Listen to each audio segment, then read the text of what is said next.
కర్ణాకర దగ్గర నుంచి రెబల్కి మీకు డార్లింగ్ స్వామి అని పేరు నామకరణం జరిగింది. మారుతి గారు ఎక్కడ? మారుతి గారు అక్కడే నాకు మన ఎస్కేఎన్ ద్వారా ఎస్కేఎన్ బన్నీవాసు నా మారుతిని పరిచయం చేశారు. అప్పుడు మారుతి గారిని పరిచయం చేశారు. ఆయన అప్పుడు వీళ్ళ దగ్గరికి వస్తే వెళ్తుండేవాళ్ళు అనమాట. అంటే బన్నీకి యానిమేషన్ ఏదో నేర్పుతుండేవాళ్ళు మారుతి గారు. ఆయన నేర్చుకున్నారా?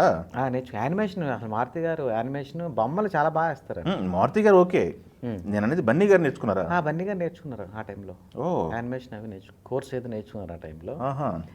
సో అప్పుడు అక్కడ నాకు బన్నీవాసును నెక్స్ట్ హీరో కాకముందా బన్నీ గారు?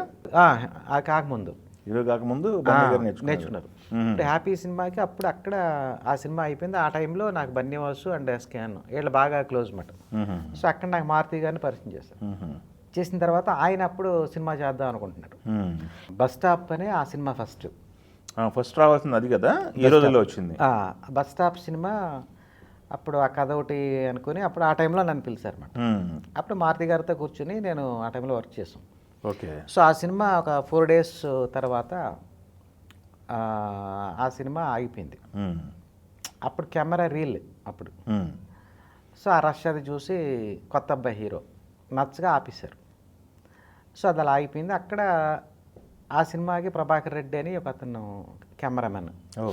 సో అతన్ని నేనే మన మారుతి గారికి పరిచయం చేశాను అనమాట. సో ఆయన ఒక ఐడియా ఏదో ఇచ్చాడు, ఏమండి మనం ఇప్పుడు ఇది ఆగిపోయింది కదా, ఎక్కువ డబ్బులు లేకుండా చేయొచ్చు 5D కెమెరా అని అతను ఏదో ఐడియా ఇస్తే అప్పుడు దాంతో ఈ రోజుల్లో అది సక్సెస్ అయిన తర్వాత ఇప్పుడు కథ ఏం చేయాలి ఇప్పుడు నెక్స్ట్ అని ఆలోచిస్తే అప్పుడు బస్ స్టాప్ రెడీగా ఉంది కదా మనకి, స్క్రిప్ట్ అప్పుడు చేసాం కదా అని ఆ బస్ స్టాప్ స్క్రిప్ట్ వేస్తే అది హిట్ అయిపోయింది. ఆ తర్వాత ప్రేమ కథా చిత్రం మూడో హిట్. అక్కడ అప్పుడు ఈ 3 సినిమాలు అయినాయి కాబట్టి నాకు ఆయన డైరెక్షన్ ఛాన్స్ ఇచ్చారు. ఆయన నువ్వు డైరెక్షన్ చేయాలని చెప్పి మారుతి గారు. సో ఆ టైంలో నాకు డైరెక్షన్ పట్ల అప్పుడు పెద్ద అవగాహన లేదు. ఓకే. టూ ఫ్రాంక్ అసలేం తెలీదు. కానీ సార్ నాకు పెద్ద డైరెక్షన్ ఏమో రాదు కదా, నాకేం తెలియదు అంటే మీకు రాపోడండి సార్, మన కలిసి జర్నీ చేస్తున్నాం కదా చెయ్యండి అని చెప్పి అన్నారు. సో నేను అక్కడ రాంగ్ డెసిషన్ తీసుకున్నా. నాకు అంత మెచ్యూరిటీ లెవెల్స్ లేవు,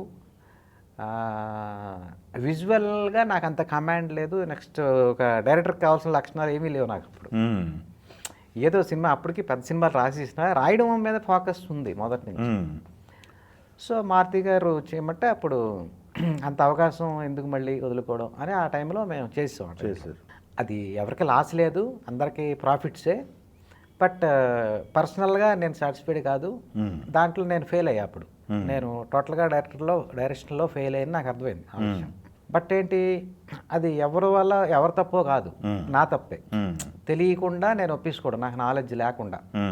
సో ఇప్పుడు ఆ తర్వాత సరే ఈసారి కరెక్షన్ చేసుకుందాం అని చెప్పి సురేష్ బాబు గారి దగ్గరికి వెళ్ళాను. ఒక కథ ఒకటి చెప్పారు డైరెక్షన్ కంటే, సరే ఇది స్క్రిప్ట్ అంతా నువ్వు రెడీ చేసి పెట్టు, లైన్ బాగుంది అని చెప్పారు. సరే నేను ఒక 15 రోజులు టైం తీసుకుని రాసేసి స్క్రీన్ ప్లే అంతా తయారు చేసి వెళ్ళి ఆయన దగ్గరికి వెళ్తే ఆ టైంలో వెంకటేష్ గారు అండ్ సురేష్ బాబు గారు వీళ్ళిద్దరు దృశ్యం సినిమా కొన్నారు. ఆ సినిమా చేద్దాం అన్న దాంట్లో ఉన్నారు. సో ఆ టైంలో సురేష్ బాబు గారు అడిగారు, నువ్వు దృశ్యం సినిమా చూసావా అంటే చూడలేదు సార్, ఒకసారి చూసి చెప్పు ఎలా ఉందో అన్నారు. సరే అని చూసి నాకు కొన్ని అది అనిపించినాయని చెప్పాను. సరే డైరెక్షన్ కాదు ముందు ఇది రాసే నువ్వు మనకి తెలుగు రాసేసానరా. సో ఇప్పుడు దాని మీద మళ్ళీ అక్కడి నుంచి మళ్ళీ రైటింగ్ టర్న్. ఆ సినిమా హిట్ అయింది, దృశ్యం హిట్ కదా. అది నేను లొకేషన్కి వెళ్ళే లొకేషన్లో ఉండే రాశాను అది కూడా. ఓ సూపర్. సో అది హిట్ అయ్యి మళ్ళీ అక్కడి నుంచి మళ్ళీ రైటింగ్లోంచి మళ్ళీ అలా ప్యారలల్గా మళ్ళీ మారుతి గారితో సిట్టింగ్స్లో ఉంటూ మళ్ళీ రైటింగ్ జర్నీ ఈ రోజు వరకు అలా కంటిన్యూ అవుతూ వచ్చింది. ఒక కరుణాకర్ గారిది మళ్ళీ ఒక సినిమా చేసాం, తేజ్ ఐ లవ్ యూ అనే ఒక సినిమా. అవును, అది కూడా రాశాను. నెక్స్ట్ మధ్యలో గ్యాంగ్ లీడర్ అనే ఒక సినిమా వచ్చింది, అది రాశాను.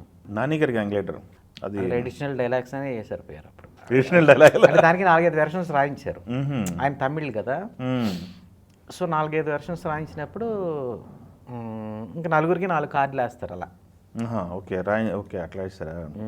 అది బాగుంది, మంచి పేర్లని డైలాగులు. నా ఎంటర్టైన్మెంట్ బాగుంటుంది అందులో, అసలు ఎంటర్టైన్మెంట్ అసలు ఎదిరిపోతుంది. నాని గారు ప్లస్ ఒక బామ్మ క్యారెక్టర్, లక్ష్మి గారు బామ్మ క్యారెక్టర్, వేరే కిషోర్ బాగుంది.